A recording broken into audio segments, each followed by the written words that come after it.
Oh iya Pak, kiri dikit Pak. Nah ya. Hasil putusannya seperti apa, Pak? Jadi sesuai dengan agenda persidangan di perkara 133 antara penggugatnya itu Megawati Soekarno Putri dan Hasto Kristianto dari PDIP melawan KPU, Komisi Pemilihan Umum. Sesuai dengan agenda persidangan hari ini itu adalah pembacaan putusan secara elektronik melalui e-call. Okay. Namun setelah kami dari juru bicara mendapatkan informasi dan koordinasi dari majelis hakimnya, dan setelah kami membaca e-call hari ini jam 1, disebutkan bahwa ini saya langsung baca catatannya ya. Catatan dari majelis hakim yang menangani persidangan hari ini.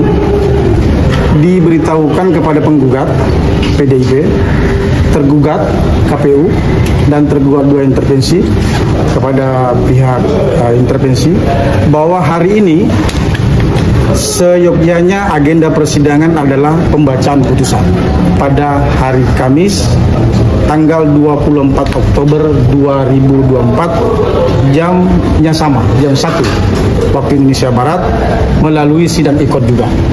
Oke. Putusan agendanya tetap pembacaan putusan seperti hari ini. Karena seluruh kader Golkar yang potensial yang disampaikan oleh Hensat ternyata sudah disingkirkan. Ini penting juga bagi Golkar untuk memperjuangkan diri. Saya bisa maklum peralihan anggota-anggota partai dari PDIP ke Golkar memang banyak catatan sejarah. Party switching itu terjadi. Di Brazil terjadi, di India terjadi, Filipina terjadi, ya, Indonesia juga terjadi gitu ya. Bahkan di India tahun 85 tiap hari orang pindah-pindah partai. Tapi yang terjadi orang pindah partai dan duduk di tampuk kekuasaan partai mungkin hanya besok. Jadi perlu juga dipertimbangkan oleh teman-teman partai ke depan, harus dipikirkan ada undang-undang anti pembelotan di partai politik. India buat itu. Ada undang-undang anti pembelotan di partai politik. Jadi kalau kemudian ini tidak dilakukan, ini tidak akan terjadi sekali, ini akan terjadi berulang. Dan yang rusak juga partai-partai politik. Tadi Bang Syafriter mengatakan partai PDIP, kemungkinan ketuanya seumur hidup. Ketua partai yang potensial jabatan panjang, tidak hanya PDIP. Gerindra juga, Nasdem juga. Jadi ini problematika partai yang harus kita benahi. Bukan tidak mungkin Bu Mega ingin bertahan karena ancaman terhadap partai politik. Karena tidak stabilnya partai politik kita. Jadi bayangkan kita semua dalam alam demokrasi bergantung kepada partai politik. Isi parlemen, teman-teman partai politik. Memilih hakim, teman-teman partai politik. Penyelenggara negara, teman-teman partai politik. Kalau partai politiknya dipermainkan dan kotor, saya yakin semua hal akan jadi kotor.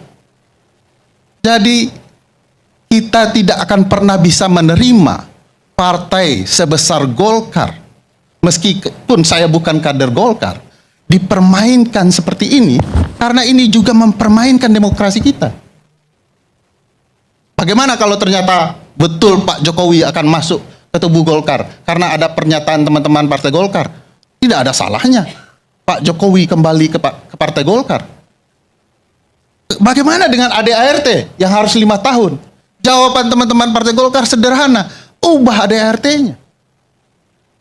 Sehina itukah partai Golkar sekarang? Jadi bagi saya pengerusakan ini akan berimbas. Mohon ini cuma 2 bulan lagi pergantian kekuasaan. Kenapa teman-teman partai politik tidak menunjukkan pertahanan dan ketahanannya terhadap demokrasi? Apakah terlalu banyak rahasia yang dipegang? Karena ada pernyataan presiden, dapur partai politik saya sudah ketahui. Dan rahasia-rahasia dapur itu sekarang sedang dipertontonkan dan kita sama-sama disuruh pura-pura tidak tahu, dan ini adalah upaya presiden. Kamu mau apa? apa coba pertemuan itu? Harapan kita itu terjadi deal yang bisa menyebabkan Pak Bu Mega bisa mengendalikan kader dan simpatisannya terus ke depan kita selaras dengan pemerintah, begitu loh Om Dep. Loh, yang jadi penghalang itu kan sebenarnya Jokowi ada di tengah-tengah itu. Gitu loh. Ini kalau hal itu biasa itu presiden manggil ketua umum partai politik. Tapi kalau Prabowo memanggil Jokowi dan Megawati dan mendudukkan di istana, membiarkan mereka berdua konflik di situ, nah itu jadi bahan pikiran kita itu apa ini? Kalau ini biasa lah ini ya. Membanggakan apa kalian di sini? Nggak ada hal yang dibanggakan, nggak ada yang perlu diulek-ulek, nggak ada perlu harus diwaspadai di sini. Kalau diwaspadai sih tidak ya. Jadi apa yang kau banggakan? Lebih kepada ini luar biasa kenegarawanan seorang Pak Prabowo ini Iya. bisa berlawan politik dan sama politik. Artinya kan ini salah satu langkah Kapan yang luar Presiden biasa. Indonesia tidak pernah memanggil ketua umum partai politik pada saat menjabat? Siapa dan kapan? Coba sebutkan Ya, kalau satu presiden yang tidak pernah memanggil ketua umum partai politik. Siapa dan kapan itu terjadi? Apakah Pada saat Pak Jokowi menjabat kan SBY jarang ke istana itu. di pertemuan, tapi pertemuannya ada di lain. Ada. Ya tapi udah, jadi apa yang berapa kali upacara kenegaraan itu Pak SBY nggak pernah hadir tuh upacara kemerdekaan itu. Apa karena ada Bu Mega ya? Makanya saya bilang tadi, yang kisru Mega dengan Jokowi. Kalau itu dipanggil Prabowo, mendudukkan mereka berdua, lalu membiarkannya di istana, maka itu akan menjadi sebuah tanda tanya besar. Nah, kalau ini apa mesti tanda tanyakan? Ya justru imajinasi saya mengatakan tadi. Biar bertemu kan? Supaya apa? Apakah Prabowo itu ada konflik di Megawati? Enggak. Kecuali kalau mereka punya konflik, baru mencoba untuk bertemu. Berarti kita bisa untuk mengintip pertemuan ini untuk apa? Karena mereka sedang berkonflik. Ada yang bisa kita tafsirkan.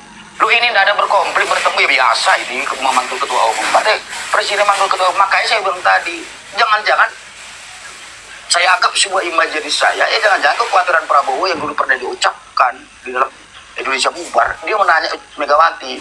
Waktu itu saya pernah mengatakan gini, Bu Mega, kira-kira secara konstitusi bisa nggak Indonesia bubar? Terjadilah diskusi. Begitu. Ini kayaknya sih nanya, Bu, saya mau pertemukan Ibu dengan Mas Jokowi, bisa nggak? Moh, kata Bu Mega gitu Bang Dep. Nah, itu tanpa Anda, nggak mungkin dia tanya lagi itu. Karena apa? Ada peristiwa yang membuat Bu Megawati nggak datang karena kehadiran Jokowi. Kan udah terjadi peristiwa itu, ngapain dia tanya lagi? Kan berarti dungu tuh Pak Prabowo kalau bertanya lagi itu. Kan kemarin Bu Mega katanya di Bali Bang Dep. Ini kan udah di Jakarta Bu, boleh nggak ini kita ketemu satu waktu misalkan Pak SBY?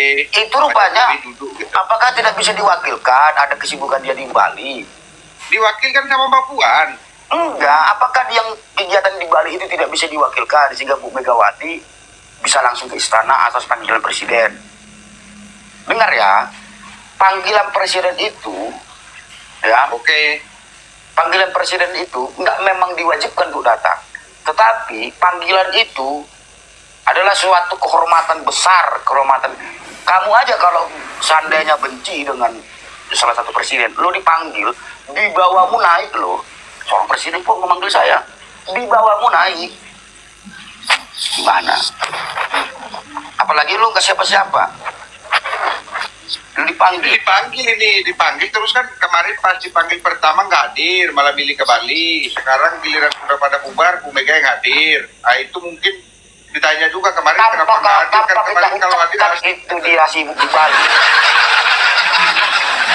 Loh, Dia maunya di layar.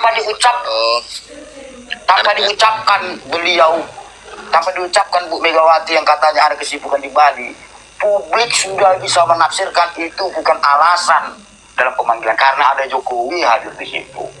Publik bisa menerka itu, ada Jokowi, ada SBY. Ini mana Anda ini? itu alasannya kenapa itu? Ya publik juga bisa menafsirkan itu, ada Jokowi di situ, ngapain kok mau gua datang situ, ada Jokowi di situ, SBY ngapain? Tuh. Pasti ada tuh sepanjang ngobrol kan, misalkan lagi ngetek kan, kemarin coba kalau Ibu hadir tuh asik tuh, kita rame-rame di sini ya kan. Saya ini Ibu hadir ya. Bahwa aku tuh mau ketemu Wong Solo itu. Makanya nggak ada yang heran ini pertemuan ini. Apa yang heran rupanya kita bertemu kalau Megawati, Prabowo mengundang Megawati ketemu, lalu pasang mata melihatnya, lalu nggak ada apa-apa itu. Justru imajinasi saya mengatakan itu Prabowo itu mau belajar itu gimana cara membubarkan di Indonesia ini secara konstitusi. Karena Prabowo pernah mengucapkan itu Indonesia bubar katanya. Nah coba deh dikaji nih, bisa nggak kira-kira Bu Megawati? Nah, kalau begitu caranya serahkan Jawa Tengah kepada Pak Jokowi, baru bubar. Ya nggak bisa, nggak secara konstitusi. Coba, tidak ada konstitusi yang bisa, kan saya bilang tadi, yang tidak melanggar konstitusi. Serahkan Jawa Tengah, bubar. Ya, gimana kan? Tidak boleh itu. Itu loh Mas Wo.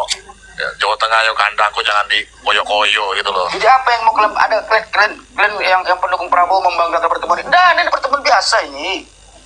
Nggak ada yang bangga. Justru kalau di situ ada Jokowi, Prabowo di tengah-tengah, lalu menggandeng sampai ke istana. Nah ini baru ada sesuatu yang harus dengan serius untuk kita kaji. Loh ini apa mau dikaji? Itu Bang Dev, kalau begitu caranya mah. Ini apa mau kita kaji? Ini biasa kok presiden memanggil ketua partai. Yang nggak biasa itu Prabowo manggil Karol. Nah, ini masalah biasa atau tidak biasanya. Tapi kita mau coba mengulik di balik pertemuan ini loh. Apa sih? Ya, ini saya bilang tadi, Prabowo terganggu dengan ucapannya waktu dia katakan Indonesia bubar. Enggak harusnya begini Bang Dev, kita harus lihat dulu analisa ke belakang dari PDIP yang memprotes terkait anggaran MPG, kemudian para simpatisannya yang cenderung etek ke semua program Pak Prabowo, DPR-nya yang mengejar ke Koperasi Desa Merah Putih dan lain sebagainya. Mungkin pertemuan ini dalam rangka itu mereka mau melakukan obrolan-obrolan biar semakin akrab ke depan bagaimana justru Prabowo sudah melakukan anti demokrasi. Satu. Apa itu anti demokrasi itu? Ya, dan dia ingin melumpuhkan kewajiban DPR nomor 3.